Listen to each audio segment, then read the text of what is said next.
ಅದಕ್ಕೆ ಹಾಕಿಲ್ಲ, 2 ಗಂಟೆ ಮೇಲೆ ಹಾಕಿಲ್ಲ. ಬಸ್ ಬಂದಿತ್ತಲ್ಲ. ಯಾರು ಇಲ್ಲಿ ಎಷ್ಟು ಜನ ಇದ್ದೀರಪ್ಪ ಇಲ್ಲಿ ನಿಂತಿರೋರಲ್ಲ? ಇಬ್ಬರಿಗೆ ಮಾತ್ರ ಅವಕಾಶ. ದಯವಿಟ್ಟು ಇಳಿದಂತವರು ದಯವಿಟ್ಟು ರಿಂಗಿನ ಆಚೆ ಬಂದು ನಿಂತ್ಕೋಬೇಕಾಗಿ ವಿನಂತಿ. ಎಲೆಕ್ಟ್ರಿಷಿಯನ್ ಕೂಗೋಣ, ನಾವು ಸ್ವಿಚ್ ಡೈರೆಕ್ಟ್ ಮಾಡೋಣ.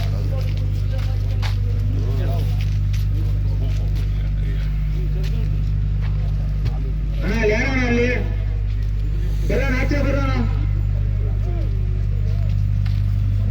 ಏನಕ್ಕೆ ಹಂಗೆ ಇಟ್ಕೊಂಡಿದ್ದೀರಣ್ಣ?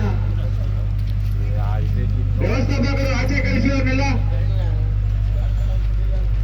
ಆಚೆ ಬಂದ್ರೆ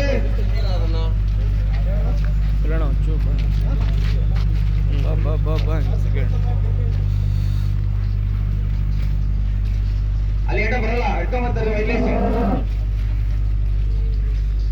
ದಯವಿಟ್ಟು ಸಹಕರಿಸಿ. ವ್ಯವಸ್ಥಾಪಕರ ಅಂತಿಮ ತೀರ್ಮಾನವೇ